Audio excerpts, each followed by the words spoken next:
200-300 কোটি টাকা হইতো তাহলে চিন্তা ভাবনা করতাম ফ্লাই দেওয়ার। অতিরিক্ত টাকা দিলে একটু তাড়াতাড়ি হচ্ছে। সিস্টেমেই গোলমাল।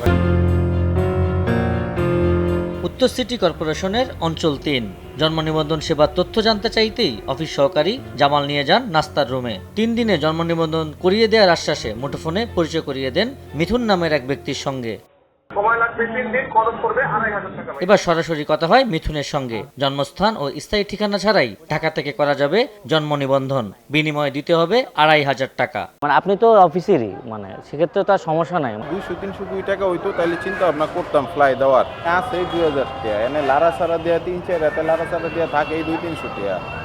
এটার লেগে কি দরকার সম্পর্ক নষ্ট করার? এর চাইতে ভালো সোনার ডিম পার আসলে সম্পর্ক ভালো রাখি, কয়েকদিন পর পর ডিম খাবো।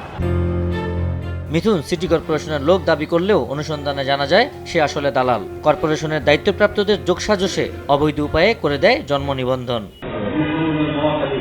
এমন চিত্র শুধু অঞ্চল ৩ই নয়, রাজধানীর 2 সিটি কর্পোরেশন সহ সারা দেশেই পাওয়া যায় নাগরিকদের এমন অভিযোগ। সার্ভার নাকি থাকে না, আবার অনেকে শুনি যে এখানে এই কন্ট্যাক্টে করে ফেলে। একটার পর একটা 2টা 3টা চাচ্ছে, তারপর দেওয়ার পরেও 1 দিন 2 দিন 5 দিন ঘুরাচ্ছে। তদারকে থাকা উচিত যে আসলে এটা অনেক সহজভাবে হচ্ছে কিনা, বাসিন্দা তারা কি আসলে হ্যারাসমেন্ট হচ্ছে কিনা। একদম সিস্টেমেই গোলমাল। খালি ওই 2-4টা অভিযান করলে কিচ্ছু হবে না। মুন্সিগঞ্জ, গাইবান্ধা সহ দেশের নানা প্রান্তেও জন্ম নিবন্ধন করতে ভ্রুভ্রান্তির কথা জানান সেবাগ্রহীতারা। সামান্য ভুল সেটা ওনারা নিজেরাই করছে। নানান ভোগান্তির পরে মানে নামের বানান ঠিক করানো হয়। ম্যাজিস্ট্রেটের সামনে দাঁড়িয়ে অভিভাবকত্ব প্রমাণ করে তারপর আনতে হচ্ছে জন্ম নিবন্ধন সনদ। সরকার এই সেবাকে ডিজিটাল করেছে হয়রানি বন্ধ করতে, কিন্তু বাস্তব চিত্র ভিন্ন।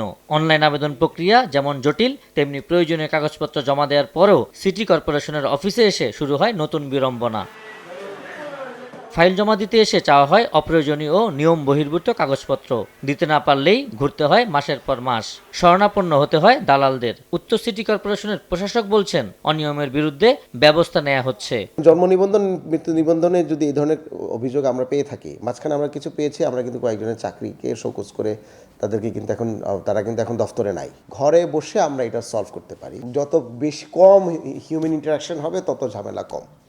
সেটা আমরা চেষ্টা করব। জন্ম নিবন্ধন না থাকলে বাধাগ্রস্ত হয় শিক্ষা, চিকিৎসা, পাসপোর্ট সহ প্রায় সব নাগরিক সেবা। কখনো প্রয়োজনীয়, আবার কখনো ভুয়া কাগজপত্র হচ্ছে জন্ম নিবন্ধন। সিটি কর্পোরেশন ও দালালদের যোগসাজশে উভয় ক্ষেত্রে লাগছে অতিরিক্ত টাকা। এতে একদিকে যেমন তৈরি হচ্ছে সাধারণ মানুষের ভোগান্তি, অন্যদিকে তৈরি হচ্ছে নিরাপত্তা ঝুঁকি। স্বচ্ছতা, জবাবদিহিতা ও মনিটরিং ব্যবস্থা নিশ্চিত করা না গেলে তা আরও ভয়ঙ্কর আকার ধারণ করবে। আবু সাইদ নিশান, সময় সংবাদ, ঢাকা।